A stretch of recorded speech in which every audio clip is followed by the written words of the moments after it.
السلام عليكم ورحمة الله. ازيكم حبايبي ومتابعيني؟ عاملين ايه؟ يا رب تكونوا بخير. النهاردة بقى ان شاء الله معانا روتين يوم جديد، وكله كده طاقة وحماس وطاقة ايجابية كده ان شاء الله. يا رب يعجبكم. تابعوا معايا الفيديو للاخر. بس لأول مرة بتشوفوا قناتي يا ريت تشتركوا في القناة وتفعلوا الجرس عشان يجيلكم كل جديد عن طريق الزرار الاحمر اللي بيبقى تحت الفيديو كده، بتتكي عليه كده بتشتركي معايا في القناة وتفعلي الجرس، تتكي على الكل عشان يجيلك كل جديد. كل ما انزل فيديو يجيلك بيه اشعار جديد. وما تنسيش قبل ما نبدأ الفيديو بتاعنا تحطي لي لايك وتدعميني بكومنت حلو منك. اول حاجة بقى كده انا عملتها، بدأت يومي كده من بدري كده من حوالي الساعة 11. قمت كده بقى قلت اما اروق الاول قبل ما اعمل الاكل واشوف اللي ورايا. ده الروتين الاسبوعي اللي انا بحافظ بيه على بيتي، دايما يكون نظيف ومرتب كده. وعشان ما يتعبش نفسي كل يوم في ترويق وكده، لا هو يوم واحد بروق فيه كده وكل يوم بنعمل الروتين العادي بتاعنا. تمام. اللي هو مش بياخد مننا وقت طويل قوي كل يوم، لكن اللي هو اخر الاسبوع كده بحب اخلي بيتي بقى نظيف كده ومرتب، ويكون بقى يوم الجمعة صاحيين كده فايقين ورايقين ومش هنعمل اي حاجة في البيت. تمام. اول حاجة كده عملتها، انا كده دخلت على الغرفة دي وبدأت كده لمع الاخشاب اللي فيها وانفضها كويس من اي تراب عليها. طبعا الجو اليومين دول مليان تراب، ولازم كل يوم ان احنا ننفض ونلمع وكده. بس ممكن مش كل يوم نلمع الغرفة كلها مثلا او كل الاخشاب اللي ظاهرة قدامنا، ممكن بنلمع الاسطح بس. فبنيجي بقى في اليوم ده بننفض كويس قوي، بنلمع كل حاجة كويس جدا، ننفض من عليها التراب. عشان زي ما قلنا التراب ده بيدي كده طاقة سلبية وبيدي كده مفيش زهوة في المكان او في العفش بتاعك مثلا او في الغرف. فاول حاجة كده نفضت كويس ولمعت. وكمان اول حاجة عملتها نفضت الشباك عشان خاطر التراب اللي هيقع ما يبهدليش الدنيا بعد كده. يعني ما ينفعش تعملي الشبابيك مثلا في الاخر وكده، ولو هتزعفي مثلا السقف ما ينفعش تعملي. لا ده اول حاجة بتعمليها الحاجات دي عشان بعد كده لما تخلصي ما يوقعلكيش حاجة. يعني ما ينفعش تروقي الاول بعدين تعملي الحاجات دي في الاخر، لا دي اول حاجة بتبتدي بيها. جيت هنا بقى غيرت الملاية بتاعتي. وقلت كده بقى عشان طبعا احنا داخلنا على الحر وكده والعرق وكده، فلازم على طول دايما كده نغير الملايات بتاعتنا. عشان برضو دي بتدي كده برضو، يعني انت لما بتغيريها بتدي كده طاقة ايجابية وبتدي زهوة في المكان كده برضو وتحسي بنظافة دايما. بس وفرشت بقى كده، وبدأت بقى كده بحتة القماشة اللي معايا دي انا حاطة عليها شوية بقى من كلوروكس الالوان وبلها كده بسيط من المية. بدأت ألمع بيها الرخام كده، وهلمع كمان اي كوبس كده. يعني دي من الحاجات اللي بتخلي بيتك دايما نظيف ومرتب كده وتحسي ان بيتك نظيف. اي حاجة بقى في الحيطان، بصمات من ايدين الاطفال مثلا، اي شخبطة اي حاجة البيبان مثلا، مكان الاكرة كده لما بنمسك الباب بتكون ملحوسة برضو حواليها، والبيبان برضو الاطفال بتبقى معلمة بايديها كده فيها. فلازم ايه قطعة قماشة كده انا بلها مية بسيط قوي قوي، وحطيت عليها شويه كلوركس الوان وبدات المع بيها الحيطان كده. وجيت هنا بقى الكومود ده انا زقيته كده لان هو بيبقى تحت الشباك فبيبقى دايما ورا تراب. وبصوا بقى فردة الشراب دي انا كانت ضايعه مني وما كنتش لاقياها، اديني لقيتها بقى النهارده. حطيت بقى في الميه بتاعتي عشان امسح كده شويه من الكلوركس الابيض، بيبقى حلو قوي ومطهر وجميل جدا. وكمان شويه من جنرال اللي هو بتاع الارضيات، حلو برضو قوي وبيدي لمعه كده في الارضيات جميله قوي. هو ده مخصص يعني للارضيات. وزقيت بقى الكومود بتاعي كده كنست من وراه ومسحت كده، وبدات بقى المع الارض كده. ما غرقتش الارض ولا حاجه، بس بدات ابلها كده وامسحها وبعدين ايه ارجع يعني انشفها كده تاني بالشرشوبه. لان يعني طبعا ممكن يكون الارض لازق فيها حاجه على اي بقعه، فلازم نبل الاول بله ايه بسيطه كده وبعدين نلمع. تمام اهو كده.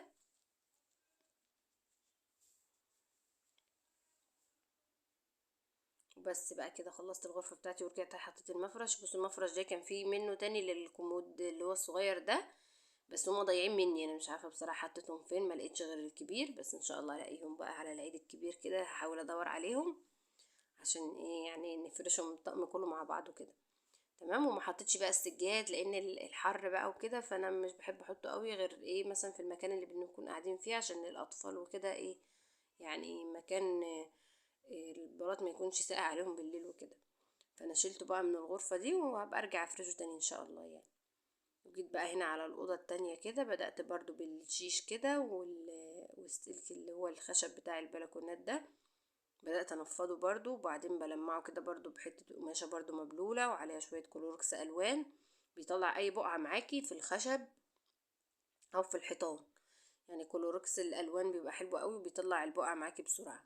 طبعا لو الحيطان متبهدلة جدا، ده بقى بيبقى محتاج مثلا اللي هي اللوفة كده بتاعة المواعين، الليفة كده، أو تحطي عليها برضو شوية صابون وشوية كلوركس ألوان كده، وتبدأي تدعكي وبعدين تنشفي بحتة قماشة او تغسلي بمية. لكن هي بصراحة ما كانتش متبهدلة قوي معايا ولا حاجة. وهنا بقى ده شوية غسيل كده طبقتهم، عشان طبعا الغسيل ده بيبقى زاحم لنا الدنيا كده ومحسس لنا الدنيا ان الدنيا كلها فوق بعضها. تمام، فانا كده طبقته وبدأت اخده بقى واحطه في اماكنه، في كل حاجة في مكانها يعني. وهبتدي برضو اغير الملايات هنا. انا بقالي حوالي اسبوع ما غيرتهاش من ساعة ما كنت عاملاها معاكم في الروتين، فهغيرها بقى كلها كده، نظبط الدنيا كده ونلمعها. بس روتين بسيط كل اسبوع بتعمليه بيسهل عليكي وقتك ومجهودك، ويوم واحد مثلا عشان ما تتعبيش نفسك كل يوم. كل يوم بقى الروتين بتاعنا العادي اللي احنا بنعمله، اللي احنا زي ما قلت لكم عليه اللفة السريعة كده، عشان خاطر ايه؟ يعني دايما نحس ان بيتنا نظيف كده ومرتب وفي زهوة في المكان، وما نتعبش نفسنا دايما، ما نكركبش الدنيا، يعني نسيب الدنيا بقى كده ونيجي نعمل نلاقي الدنيا مبهدلة قوي قوي، فهتحسي بقى ان انت بتتعبي فيها جدا. لكن لما بتكون ايدك فيها اول باول، يعني لما تكون الشقة نظيفة وانت بتعمليها على نظافة، هتحسي ان الدنيا سهلة وبسيطة، وان الروتين بتاعك ده مش بياخد وقت خالص معاكي. لكن لما بتسيبي بقى الدنيا فوق بعضها وتسيبيها بقى بالشهر وكده، يعني ده بقى بيصعب الدنيا عليكي جدا، بتيجي تعملي تلاقي كل حاجة مبهدلة. يعني انا بعمل اهو بلمع كده برضو الاخشاب زي ما قلت لكم بحتة القماشة كده مبلولة بسيط قوي، وعليها إيه شوية كلوركس الوان، بيطلع معاه اي بقعة في اي حاجة كده بسرعة في الحيطان او في الاخشاب كده. بس طبعا بستعملها على الخشب الفاتح ده بس، يعني مش بستعملها على الاخشاب الغامقة. تمام، بعمل كده بقى اهو، بيسهل عليكي بقى وقتك ومجهودك، ودايما تحسي الحاجة نظيفة وجديدة، فانت بتحسي انت بتعملي والدنيا نظيفة اصلا برضو. يعني كده افضل حاجة ان انت ايدك في الحاجة على طول، هتلاقي الدنيا بسيطة معاكي والدنيا دايما مرتبة ونظيفة. لكن ما ينفعش بقى نراكم على نفسنا كده زي ما قلنا، هنيجي نعمل هنزهق وهنلاقي الدنيا دي بقى، يعني الروتين بتاعنا ده او الترويق ده حاجة تقيلة قوي كده على قلبنا، بس عشان احنا اللي بنعمل كده.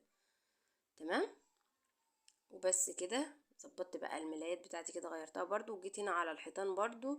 يعني الحيطة دي كده بزق المرتبة لبره شوية، بحسها من تحت برضو لونها متبهدلة كده ومتغيرة. وطبعا دي يعني الأطفال بيبقوا مثلا قاعدين على السرير، بيحطوا ايدهم على الحيطة كده مثلا رجليهم، فبرضو بتتبهدل. فلازما دايما كده تلميع ايه على طول كل اسبوع كده، هتحسي دايما ان الحوائط بتاعتك نظيفة ودايما ما فيهاش اي حاجة. بس كده. طبعا بقى احنا لسه بنتغطى بالحاجات الخفيفة دي شوية، بس شلنا الحاجات التقيلة قوي. هاجي بقى على الارضيات كمان، هشيل بقى السجاد بتاعي كده وانفضه في مكانه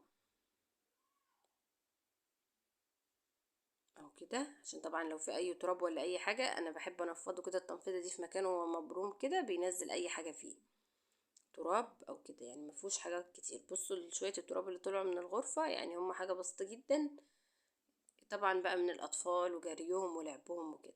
وبدأت بقى ألمع تلميع بسيط كده بقى بالشرشوبة او كده.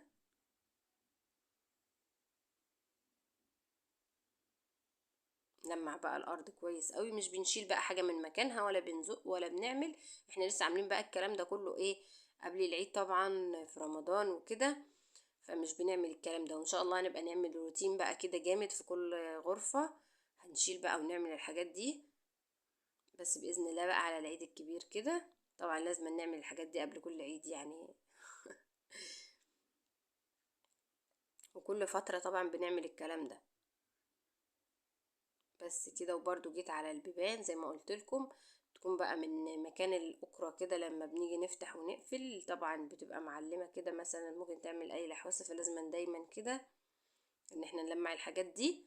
ومثلا مكان اللي هو مفاتيح الكهرباء الكوبس كده بتبقى برضو معلمة على الحيطة وكده. فلازما دايما ان انتي تلمعي الاماكن دي والحتت دي، هتحسي دايما ان الحوائط بتاعتك نظيفة.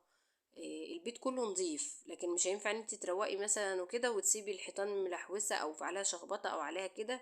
لا، هتحسي برضو ان الدنيا مش بتلمع كده ومش بنفس درجة النظافة اللي احنا عايزينها. فلكن لما تلمعي كده كله وتخلي مفيش حاجة عندك كده ملحوسة، حتى لو بيتك بسيط او عفشك بسيط او اي حاجة، بس انتي لو مهتمة بيه يعني بتحسي دايما بيتك ده جنة، بتحسيه مرتب كده ونظيف وفيه راحة نفسية، عشان انتي مهتمية بكل تفصيلة فيه، بكل حاجة بسيطة فيه. بس كده بقى جيت على الانتريه بتاعي، وما كانش محتاج بقى تشفيط بالمكنسة ولا حاجة، بس نفضته كده ولمعت الخشب برضو بتاعه. بصوا، بمجرد ما بلمع كده الاخشاب بتاعته بحس ان هو رجع جديد تاني وفي لمعة كده في الخشب، عشان شلت من عليه بس كمية التراب اللي عليه، ونفضته كده كويس الشلت بتاعته. طبعا ممكن يكون واقع حاجة تحت من الأطفال أو كده، أي باقي أكل أي حاجة، فبنفضه كويس ونلمع برضو الأخشاب بتاعتنا وبس، ونرجع بقى كل حاجة مكانها كده. طبعا لو في أي بقعة فيه يعني برضو تجيبي حتة قماشة كده وفوطة مثلا وعليها شوية كلوركس ألوان وشوية من الدوني، وتبدأي تدعكي فيها كده في مكانها. الفوطة ما تكونش مبلولة قوي عشان ما يبوظلكيش العفش بتاعك، تمام؟ يعني بتكون مبلولة بسيط، وبتبدأي تدعكي كده بيها الحاجة اللي عندك. وبعدين بتجيبي فوطة تانية مبلولة برضو، بتقومي عصرها كويس قوي وتبدأي تنشفي الحاجة اللي انتي دعكتيها في الانتريه ده انا بتكلم على القماش. لو في بقع في القماش ممكن برضو تستعملي للبقع دي سيترس او لادور، اللي انا كنت عاملة عليه فيديو حلو قوي برضو في البقع على الأقمشة والمفروشات والحاجات دي. وبدأت كده برضو ألمع الأرض تلميع سريع كده. جبت طبعا من تحت الكنب كده وبدأت ألمع كده كويس. طبعا أنا كنت عاملة معاكم روتين فيها برضو لسه، وكنت زقة من ورا الكنب وكده.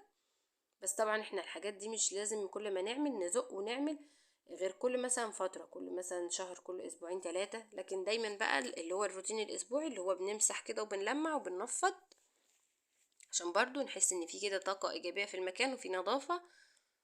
مفيش ايه ان احنا بقى متضايقين من الحاجة وكده وكل حاجة بقى ايه فوق بعضها وكده. وبس كده خلصت بقى الصالة كمان. روتين سريع كل اسبوع هتعمليه، هتحسي ان الدنيا بسيطة قوي ومش مستاهلة ان انتي ايه يعني تتعبي نفسك قوي فيها، وكسل بقى اللي احنا بنبقى فيه. انا مش هعمل، طب هعمل ده ولا ده ولا ايه ولا ايه؟ لا، احنا كده الدنيا بسيطة معانا، كل اسبوع نعملها وخلاص على كده. جيت بقى دخلت اعمل الغدا بتاعي، حبيت بقى اخليه اخر حاجة عشان يكون الاكل سخن كده. هنا بقى مية على النار سخنة، حطيت فيها بصلاية وطماطماية وورق لورا وحببتين بقى من الكباب الصيني كده وكم فص حبهان، وحطيت اللحمة بتاعتي. هنعمل بقى غدا بسيط كده خالص، يعني في اليوم اللي فيه الروتين ده حاولي ان انت يبقى الاكل بتاعك بسيط او ما تتعبيش نفسك في الاكل، تمام؟ او مثلا يكون عندك اكل باقي من يوم عشان تبقي يعني ما تبقيش مجهدة قوي اليوم ده، انت عملتي كل حاجة في اليوم ده طبعا، تمام. طبعا المطبخ بخليه في يوم لوحده، بس انا بلمعه برضو، بمسحه يومها وكده، وبلمع الرخامة بتاعته وكده. يعني الشغل بسيط قوي فيه، تمام. انا ما صورتوش معاكم، بس هو يعني ما كانش محتاج اي شغل، لان انا برضو كنت لسه ايدي فيه يعني كل يوم. يعني المطبخ ده بالذات بتبقى ايدينا فيه دايما، ودايما انا لما بحب اروقه بخليه في يوم لوحده بقى كده، عشان ايه ما بقاش كله بقى مع بعض وكده، يبقاش الروتين متعب قوي لينا ومجهد قوي ويزهقنا بقى في الروتينات كلها. وجيت بقى هنا بعد ما عملت اللحمه قلت بقى ايه اعمل شويه رز بشعريه كده. حطيت مكعب زبده وشويه زيت، واول ما سخنوا معايا كده نزلت بحوالي نص كوبايه من الشعريه على كوبايتين من الرز، تمام. عملتهم بقى كده اهو، وبدات بقى لما خدت لون دهبي معايا نزلت بالرز وشوحته شويه كده. وبدات هنا اضيف الملح بتاعي. طبعا في ناس بتحب تضيف له اللي هو مكعب مرقه دجاج، بس انا مش بحب اضيفها يعني في كتير من الاكلات. يعني مش كل حاجه بنضيفها، وما نحاولش ان احنا ما نكترهاش كمان في جميع اكلنا، لان دي بتبقى برضك مضره جدا، تمام. وهنا بقى حطيت ميه سخنه عشان الرز يبقى مفلفل معايا كده، كنت بغليها عشان ايه الرز يبقى مفلفل كده معاكي. حطي ضيفي ميه سخنه، ما تضيفيش ميه عاديه، تمام. بصوا الرز عامل ازاي، مفلفل وجميل قوي اهو كده وبس يعني. وهعمل بقى شوية ملوخية، هوريكم بقى الملوخية بتاعتي اللي انا مفرزاها بتبقى عاملة ازاي. يعني حلوة جدا وبتبقاش في فرق ما بينها وما بين الصبحة. تمام. انا مش بحب الملوخية الناشفة قوي، فبفضل ان انا افرز الملوخية.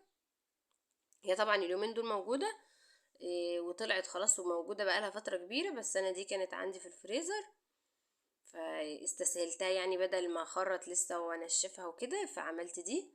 بس هتدينا نتيجة حلوة قوي برضو دلوقتي، وبصوا هتبقى جميلة زيها زي الصبحة برضو، ولونها جميل مفيش فرق، يعني تحسيها ان هي ملوخية صبحة برضو. تمام اهي كده. وبعدين بقى بعد ما سبتها شوية على النار كده هتغلي، بس مش عايزينها تفور. تمام. هتغلي كده، واول ما تبتدي بقى تعمل كده من الجناب وتلاقوها هتطلع كده تفور، لا نطفي عليها بقى النار على طول. حطيت بقى معلقة سمنة كده بلدي على معلقة زيت. تمام. وهحط عليهم بقى نص معلقة من التوم المهروس، طبعا على حسب الكمية بتاعتك اهو كده. واول بقى ما ياخد لون دهبي فاتح معايا كده هقوم منزلاه على الملوخية على طول. تمام. وبس كده يبقى ايه النهاردة الروتين بتاعي، يعني روتين بسيط كده، ويا رب يكون خفيف على قلوبكم وتكونوا استمتعتم بيه وتاخدوا منه كده طاقة ايجابية كده. ونقوم نشوف اللي ورانا كده بعد الفيديو ده، وكل اسبوع كده نهتم ببيتنا ونعمل الخطوات دي فيه. هتحسي فعلا ان فرق معاكي جدا وريحك جدا في تنظيفات بيتك. تمام. ودايما هتلاقي بقى طول الاسبوع الروتين بتاعك سهل وبسيط. وهنا بقى وهنا بقى الغسيل بقى بتاع اللي هو الملايات اللي انا شلتها وكده، وكان عندي شوية غسيل طبعا بقى بدأت اغسلهم. بنحط الفواتح لوحدها والغوامق لوحدها طبعا، وما نركمش بقى يعني اي غسيل موجود عندنا اول باول كده نغسله ونشيله. مثلا غسيل عايز يتطبق نطبقه اول باول، عشان ده برضو من الحاجات اللي بتبهدل الدنيا وبتسحملك الدنيا. تمام. وبس كده يكون الروتين النهارده بتاعي خلص معاكم. يا رب الفيديو يكون عجبكم، الروتين يكون عجبكم، واشوفكم في فيديو جديد وروتين جديد. ما تنسوش تحطوا لي لايك وتدعموني بكومنت حلو منكم. مع السلامة.